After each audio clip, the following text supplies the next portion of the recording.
right, so look on to our main topic for today.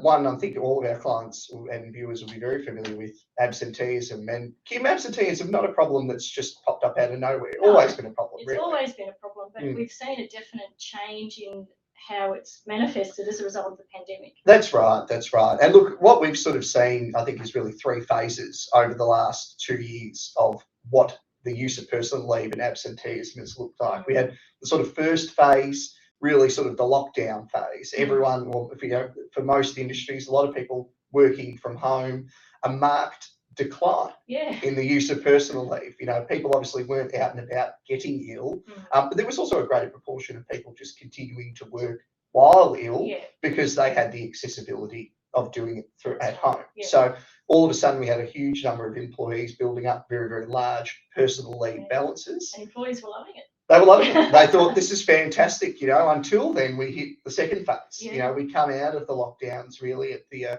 sort of end of 2021. And particularly during the winter period this year. So many people became ill. That's right, that's right. Lowered immunity, greater access to personal leave, more illness, and particularly COVID-related illness during a period where we had the mandatory isolation periods. Huge increase in the taking of personal leave. You know, people legitimately really unwell, but also starting to be burnt out. Yes, you know, absolutely. Because no one able to take a holiday. That's right. That's right. And had a huge impact, didn't it? It did. It absolutely did. And so that tied itself into, of course, that greater level of absenteeism, that use of personal leave. But now what we're seeing into this sort of third phase, which I think is a really interesting shift in where this has gone, is we've come out of the side of this level of great illness from this sort of winter period this year. And we've seen a push for people just to go back to normality, a removal of some of the things that people perhaps are starting to take for granted about flexibility and things of that nature. And anecdotally, what we're hearing from a lot of clients is we're getting a lot of employees increasing in their levels of absenteeism because they're using personal leave to achieve the flexibility that they feel has been taken away from them because of the shift back to quote unquote normality. So employees need to take a really strong stand about that. And I think the best way, and what we're seeing with a lot of our clients, is they're putting a flexible workplace policy in place. And so there is a lot more flexibility than what there was, certainly. Absolutely. You know, absolutely. But, when employers say you've got to be 3 days in the office, 2 days at home, I really think that should be in a policy because people are still taking advantage of it. Absolutely. Even though they've got the flexibility much more than they did before. They're definitely doing the wrong thing. Oh, agreed, Kim, agreed. And look, and we'll come back to this point in a moment, but the key thing about having the policies in place is that there's a clear set of rules that people know and have to abide by. And if you're achieving some of that flexibility that people are looking for, you're probably on the right track. But look, the real big question is, okay, well, let's assume for a moment we're talking about businesses that can't achieve that flexibility through a policy. Well, how do we manage this issue about absenteeism through the use of personal leave? Now, you're always going to have people who, of course, are legitimately ill, but how do you reduce the use of personal leave for sort of more nefarious purposes? And I think the really main key aspect of this, there's sort of three elements of it. One we'll speak out a little bit more. Process. You know, cannot emphasise this strongly enough, is that where absenteeism through the use of personal leave thrives is in an environment where there is not a clearly articulated set of rules about how personal leave is to be taken, you know. And we're not here simply talking about a policy that just says you have personal leave, you can take it when you're sick.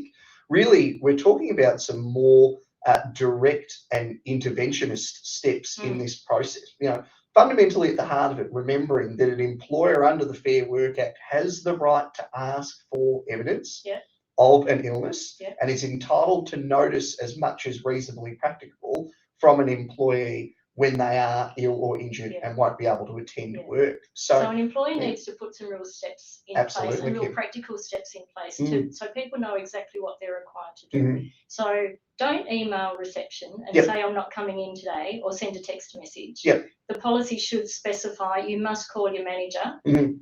If you can, before your shift starts, you must provide evidence of the reason for your illness, be it a medical certificate or a stat debt. Yep. Yeah, I mean, I think that the direct calling one. I mean, I've got a great example assisting a client who was dealing with this problem, and they had different elements of their business which were doing different things, and they all said, "Look, absentee is a problem for us," except for one person that put their hand up and said, "Oh, actually, I'm doing something a little bit different in my part of the business, and I've had an 80% reduction in absenteeism," and it was simply that step of saying under the policy, if you're sick, you've got to call. Yeah. And it makes them more accountable, doesn't it? Well, it does. It does. And they second guess themselves. Well, that's Can I really get away with this today? Well, that's the thing. That's the thing. And and people who are ill, then you can get better information about it and put supports in place that they might not realise that they need. So there is a positive net effect for people who are legitimately ill, but people who are, look, most people aren't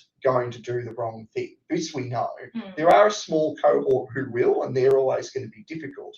But it's the people in the middle who, if they see a lack of process and they feel aggrieved by watching the people who they perceive to be the bad people getting away with something, they're more inclined to fall into those bad habits themselves. So the policy needs to set out a really clear procedure about what will happen if you are in breach of your obligation. Yeah. And be consistent across the board. You can't have one rule for some and not for others. This is the key point, Kim. Discipline. You got to be disciplined about a policy. It's not good enough to have a roll gold procedure from step 1 all the way through to step 10 if it's not being applied consistent. If it's not being applied properly at all. 2, if it's not being applied consistently. It's got to be discipline across the business about this is applied every single time, And if you bring something like this in as a new thing, you can have a bit of a grace period of sort of, 30 days or whatever. But once you hit a certain point, it's everyone knows this is what's going to happen. And then leadership around that. Leadership around, within your business. That's right. Like it applies to everyone, including to management. We've got to take the steps. We've got to apply it equally across the board. All right. So, look, I think when we're looking at those sort of aspects, though, we're still going to get to this point really where there are going to be circumstances where people still aren't complying, they're still absent. So look, what do you do there? We're really looking at this in 2 ways. The first is we know there's the prohibition against terminating an employee who's temporarily ill or absent. One of the things we really want to emphasise, it's really commonly misunderstood, this provision. I think often people think it's quite broad. And that as soon as someone is away and they said that they're ill, that means that this provision's enlightened.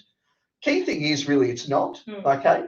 I mean, you still can't terminate someone's employment because they are ill or injured, because that's disability discrimination and breach of the general protections. But what we really want to emphasise is the only types of absences that are protected are those where the person has provided the evidence and followed the notice provisions of whatever instrument applies to their employment. So don't be afraid to terminate an employee for another reason just because they're absent on a particular day, but just still make sure you're not terminating their employment for that particular reason. It's got to be a misconduct issue. That's right. And it can be the absenteeism. Yes, it can be the misconduct. That is exactly right, Kim. But always good to get some advice. Exactly, always get some advice on it. And Kim, from a workers' comp perspective as well, there can get a point in time where termination might need to be necessary, but that's a little bit more complicated. This is more complicated. Well, and it applies not only to workers' comp, but people with personal injury, but it all comes down to the inherent requirements of the role.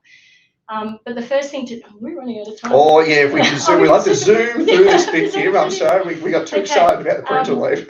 We did. A lot of clients come to me at the end of the obligation period to provide suitable duties and say, do you have a template letter I can send to my employee because I don't have to provide them with suitable duties anymore and I want to terminate them? It's not that simple. No, it's not.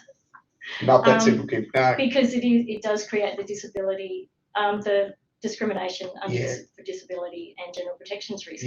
But you can lawfully discriminate against someone if you get medical evidence that says they're not fit for the inherent requirements of the role, narrowing the foreseeable future, and no reasonable adjustments that we can make that we enable them to do the role. It comes to timing, and if you are in this situation, please do reach out because there are real advantages and disadvantages around the timing of when you terminate in terms of premium. If you've got someone who's off work for the first 12 months and there's no indication there's ever going to get back, I would say terminate now. because they're going to continue to accrue annual leave. Yep. And so that's an expense to the It is. business. Yeah. But if they're not going to get back, there's no point keeping them on as an employee, because there's still employee obligations. No, that's very true, Kim. If they are at work, or if they no, go, Kim, go. if they are at work, there's real premium advantages, so consequences if you can keep them employed, but there's also disadvantages in that you've still got to provide suitable duties, they're still going to accrue annual leave, so it's a balancing act in terms of the financial consequences, still monitoring their health, that sort of thing. Yeah. So lots and lots to think about. Lots to think about, Kim. Yeah. So I think the major takeaways, process, discipline, leadership. If you're doing that around your absenteeism risks and your policy around personal leave, you're going to mitigate these as much as possible. Really important point though, do not rely, especially in Victoria, on information you get from the IMEs to terminate. You must get independent medical evidence. That's right. Don't want to be breaching the Act. You could be in front of the magistrate. Don't want to be doing that. No, you don't.